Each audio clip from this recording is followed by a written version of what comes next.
Emotional sad story. दो जवान बेटे मर गए। 10 साल पहले पति भी चल बसे। दौलत के नाम पर बची एक सिलाई मशीन।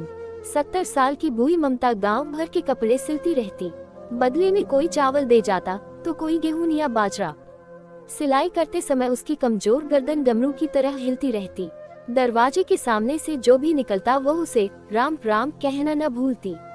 दया दिखाने वालों से उसे हमेशा चिढ़ रहती।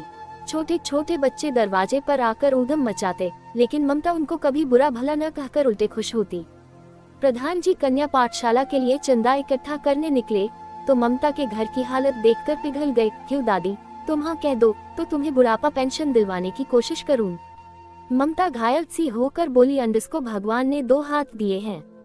मेरी मशीन आधा पेट रोटी दे ही देती है। मैं किसी के आगे हाथ क्यों फैलाऊंगी। क्या तुम यही कहने आए थे?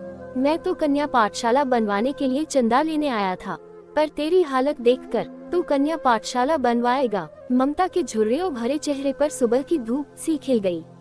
हाँ, एक दिन जरूर बनवाऊंगा दादी, बस तेरा आशीष चाहिए। ममता घुटनों पर हाथ टेक कर उठी।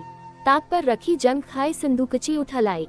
काफी देर उलट पुलट करने पर बटुआ निकला। उसमें से 300 रुपये निकालकर प्रधान जी की हथेली पर रख दिए। अंडस को बेटे, सोचा था मरने से पहले गंगा नहाने जाऊंगी, उसी के लिए जोड़कर ये पैसे रखे थे। तब ये रुपये मुझे क्यों दे रही हो?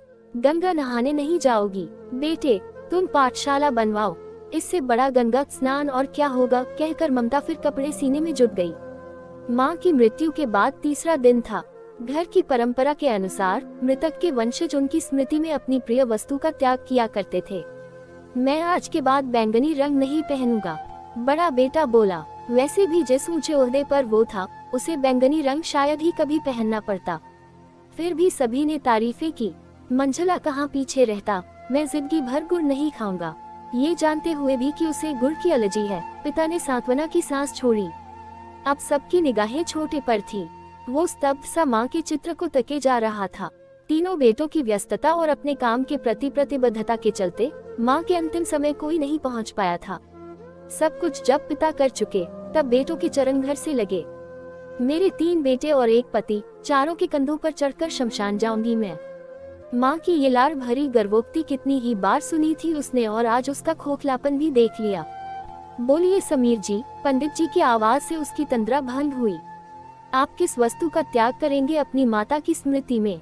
बिना सोचे वो बोल ही तो पड़ा था। पंडित जी, मैं अपने थोड़े से काम का त्याग करूंगा, थोड़ा समय बचाऊंगा और अपने पिताजी को अपने साथ ले जाऊंगा। और पिता ने लोक लाज त्याग कर बेटे की गोद में सिर दे दिया था। हमें उम्मीद है ये कहानी क्या सिखाती है आप सभी समझ गए होंगे। फिर भी आखिर में 2 लाइनें सभी युवा दोस्तों के लिए लिख रही हूँ, जिसे मैं खुद हमेशा अपने दिमाग में रखती हूँ।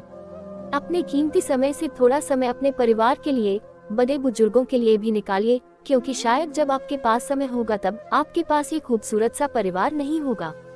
एक लड़की जब प्यार में धोखा दे जाती है तो लोग कहते हैं वो अपने माँ बाप की सगी ना हो सकी तो तेरी क्या सगी होगी। तो कोई कहता है लड़कियाँ तो धोखेबाज ही होती है, आज तेरे साथ तो कल किसी और की होती है। तो कोई कहेगा लड़कियाँ तो बेवफा ही होती है।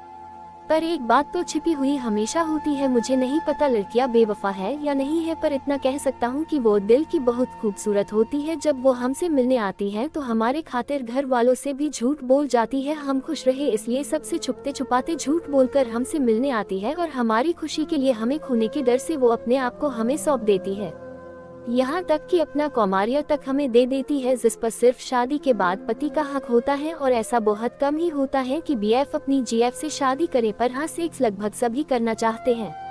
जब कॉल की बात आती है तो सब रिश्तों का डर दिल के अंदर छुपाकर हमसे मीठी बातों का सिलसिला जारी रखती है, और हम कहते हैं लड़की बेवफा बन जाती है जब वो अपने रिश्तों की परवाह न करते हुए हमारी खुशी के लिए हमसे मिल सकती है, जब वो हमको खुश रखने के लिए सबसे छुपकर बात कर सकती है, जब वो हमारी खुशियों के लिए कुछ भी कर सकती है। तो हम कैसे कह सकते हैं कि एक लड़की बेवफा बन सकती है? यह मैं भी मानता हूँ कि सब एक जैसे नहीं होते, पर उस एक के चक्कर में सबको बेवफा भी तो नहीं कह सकते। वो आपको छोड़ देती है अपने नाजुक रिश्तों के लिए, क्योंकि अपनों से कभी जीता नहीं जा सकता। तुमको हार जाती है मोहब्बत के सफर में, क्योंकि मजबूर हो जाती है वो, इसलिए हमेशा मोहब्बत में भी खुद से ही वो हार जाती है। और मेरी खुद की जीएफ भी मुझे कहती थी कि यार मजबूरी से बकर कुछ नहीं होता, और हम लोग कहते हैं लड़कियां बेवफा बन जाती है। कोई लड़की आपको धोखा देती है, मेरा मतलब वो आपको झूठ बोलकर रात को दूसरे लड़कों से बातें करती है, वो बात अलग है, उसे आप धोखा कह सकते हो। पर कोई लड़की अगर आपसे शादी नहीं कर रही या मिल नहीं सकती तो उसे धोखा ना समझो, कुछ मजबूरियां भी होती है। एक बार खुद को उसकी जगह रख कर देखो कि आप उसकी जगह होते तो क्या करते। लड़कियों की हजारों प्रॉब्लम्स होती हैं, उनको समझना चाहिए। ये तो हुई मेरी बात, अब आप लोग अपनी सोच बताइए। But do anti abuse. लड़की अपने बॉयफ्रेंड से पूछती है, अच्छा किसी दूसरे लड़के से मेरी शादी हो जाए तो तुम क्या करोगे? लड़का, तुम्हें भूल जाऊंगा। लड़के ने बहुत छोटा सा जवाब दिया। ये सुनकर लड़की गुस्से में दूसरी तरफ घूमकर बैठ गई। फिर लड़के ने कहा, सबसे बड़ी बात कि तुम मुझे भूल जाओगी। जितना जल्दी मैं तुम्हें भुला सकूंगा उससे ज्यादा जल्दी तुम मुझे भुला दोगी। कैसे? लड़की ने पूछा। लड़के ने बोलना शुरू किया, सोचो शादी का पहला दिन है, तुम एक तरह के घर में हो, शरीर पर जेवर, चेहरे पर मेकअप, चारों तरफ कैमरे का फ्लैश और लोगों की भीड़ जहां तुम मुझे चाहकर भी याद नहीं कर सकती। और मैं तुम्हारी शादी की खबर सुनकर दोस्तों के साथ कुछ उटपटांग पी कर किसी कोने में पड़ा रहूंगा और फिर जब मुझे होश आएगा तब मैं तुम्हें धोखेबाज, बेवफा बोलकर गाली दूंगा। फिर जब तुम्हारी याद आएगी तो दोस्त के कंधे पे सरकार रख के रो लूंगा। उद्धरण चिन्ह। शादी के बाद तुम्हारा बिजी टाइम शुरू, फिर तुम अपने पति और हजार तरह के रस्मों को निभाने में बिजी रहोगी।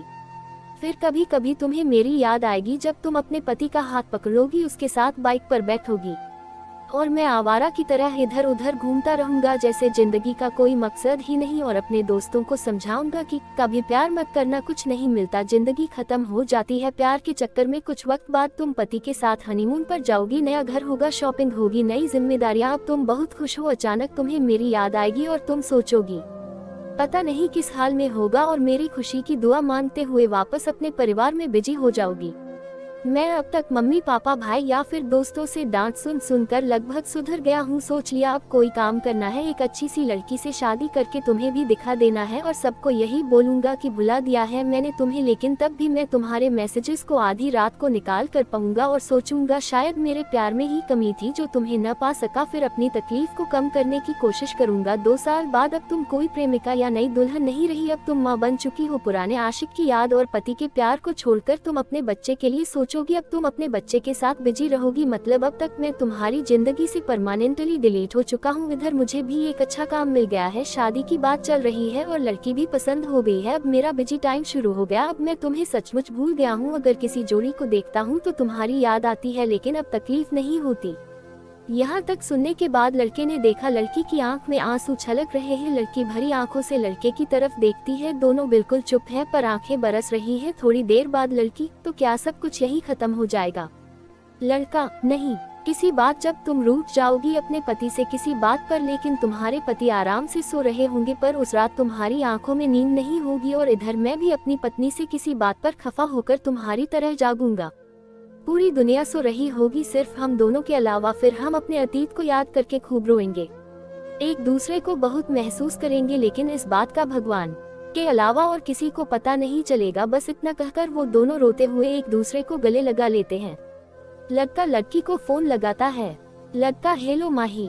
लड़की, बोलो जी। लड़का, आई मिस यू माही। लड़की, I miss you too baby, आज सुबह से पता नहीं तुम्हारी याद मुझे बहुत आ रही है। लड़का कुछ देर चुप होकर, आई लव यू माही। थोड़ा रुक कर, आप क्या अभी मेरे पास आ सकते हो? लड़की, हाँ मेरा दिल भी आपसे मिलने को कर रहा है। लड़का, मैं हॉस्पिटल में हूँ, जल्दी आना। लड़की घबराते हुए, क्या हुआ है आपको, बताओ मुझे अभी। लड़का, माही प्लीज रोना मत, आप बस मेरे पास आ जाओ प्लीज, आई मिस यू। लड़की तुरंत फोन काटकर लड़के के पास पहुँच जाती है। लड़की, क्या हुआ है मन को? लड़के के पापा, बेटा आप मन को जानते हो? लड़की, हाँ मैं मन की बेस्ट फ्रेंड हूँ। लड़के के पापा रोते हुए, मन को ब्लड कैंसर है, जब तुम मन से मिलो तो उसे मत बताना कि उसे कैंसर है, उसे इस बात का पता नहीं है। ये सुनते ही लड़की को समझ नहीं आता ये कोई बुरा सपना तो नहीं है, तो उसका सबसे बुरा सपना है, काश ये सपना ही होता। कुछ देर बाद लड़के को होश आ जाता है। लड़का अपने पापा से पूछता है। लड़का, पापा कोई मिलने आया है क्या? लड़के के पापा, हाँ बेटा तुम्हारी कोई फ्रेंड आई है। लड़का, प्लीज पापा क्या मैं उसे अकेले में मिल सकता हूँ? पापा मैं उसे भेजता हूँ। लड़के के पापा लड़की को बोलते हैं, बेटा आपको मन बुला रहा है।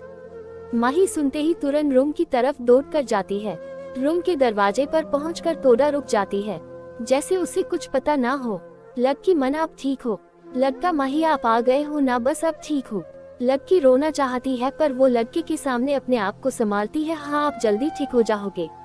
लड़का माही हमें आपके हाथ से खाना खाए 2 दिन हो गए, हमें आपके हाथ से खाना खाना है। माही हाँ मन, हम अभी आपको खाना खिलाते हैं। लड़का हल्की आवाज में माही। लड़की हाँ बोलो मन। लड़का आपने मेरा हमेशा कितना ख्याल रखा है। लड़की अपने आंसू रोक नहीं पाती है और रोने लगती है। लड़का क्या हुआ माही, मैं ठीक हूँ प्लीज मत रो। लड़की मैं नहीं रो रही हूँ, बस आपको मेरी उम्र लग जाए, आपको कुछ नहीं होने दूंगी। आंसू पोंछते हुए मन का सिर अपनी गोद में रख लेती है। लड़का माही आपकी गोद में सोने को जी चाहता है। लड़की आंखों से आंसू गिराते हुए प्लीज आप ऐसा ना बोलो प्लीज। लड़का बस थोड़ी देर सो लेने दो माही, बहुत सुकून मिल रहा है, क्या पता फिर कभी ये मौका मिले ना मिले। लड़की ठीक है सो जाओ आप कुछ देर के लिए। और लड़का अपनी आंखें बंद कर लेता है। और कुछ देर बाद लड़की को महसूस हो जाता है कि अब मेरा मन इस दुनिया में नहीं है।